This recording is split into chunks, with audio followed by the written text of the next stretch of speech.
Le livre de Smart Job, pour parler, tiens, on n'est pas dépaysé des managers, manager des vulnérabilités en pratique. Le mot en pratique est important, c'est l'aspect concret des choses, allier inclusion et performance, sorti chez Duno, écrit par Bouytena Burkel et Charlotte Fortuit-Klein. Bouytena Burkel, merci de nous rendre visite, vous êtes déjà venu sur notre plateau à l'occasion de débats, là vous êtes seul pour présenter ce livre, dirigeant de Helper, je l'ai bien dit ? Parfait. Ça a été. Parfait.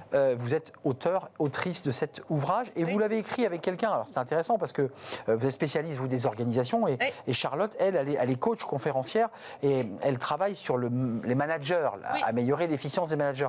Comment est née l'histoire de ce livre? Pourquoi vous avez voulu travailler en pratique? Parce que c'était trop théorique?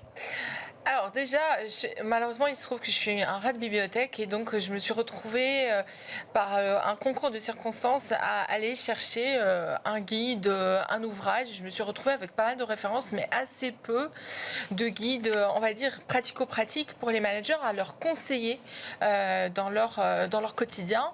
Et il se trouvait qu'effectivement, à ce moment-là, je travaillais avec Charlotte et je disais qu'il y a une opportunité en fait d'accompagner, d'outiller les managers sur deux piliers.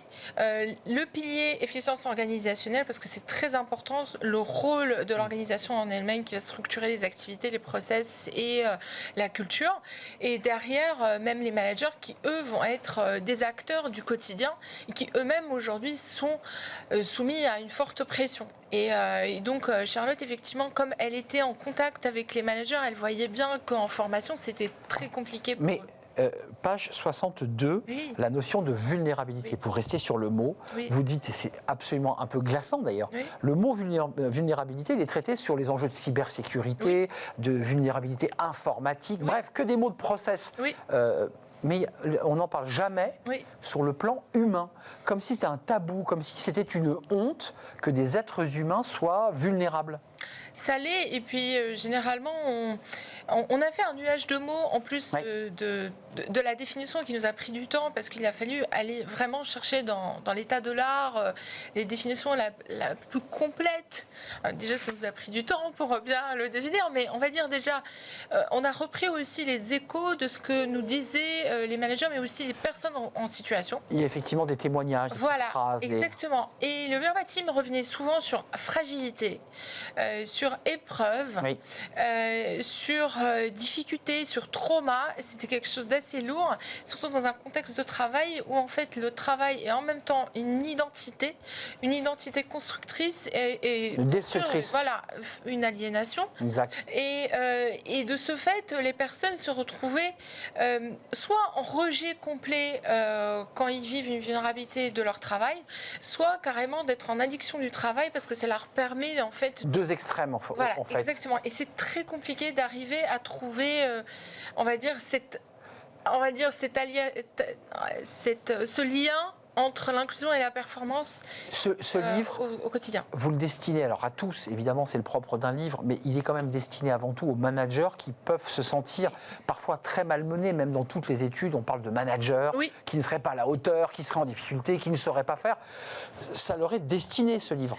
Alors effectivement, on l'a destiné pour les acteurs du quotidien, parce qu'on s'est retrouvés, quand on a commencé à poser des questions au tout début du livre, auprès des personnes en situation de vulnérabilité, quelle était leur plus grosse difficulté. Et la plus grosse difficulté qui revenait le plus fréquemment, c'était la difficulté d'en parler à leur chef d'équipe, la difficulté d'organiser leur quotidien et la difficulté même d'interagir avec leurs collègues dans le contexte d'un manager plus ou moins micromanager, plus ou moins bienveillant, plus ou moins à l'écoute.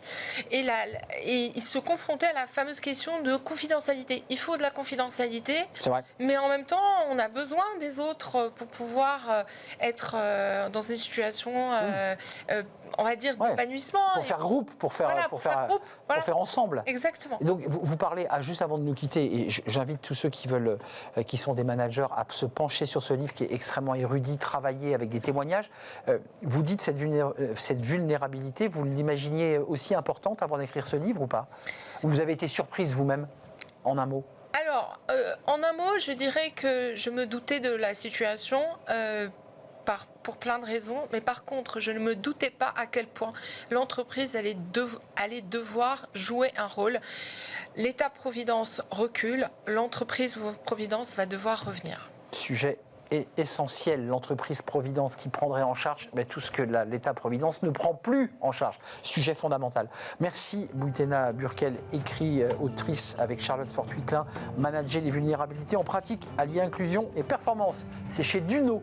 Merci de nous avoir rendu visite. Je suis très en retard. Merci à vous. Merci à Angèle à la réalisation. Merci à Héloïse au son. Merci évidemment à Nicolas Juchat, l'incontournable. Merci à vous qui nous regardez et qui êtes fidèles. Je vous dis à très bientôt. Bye bye.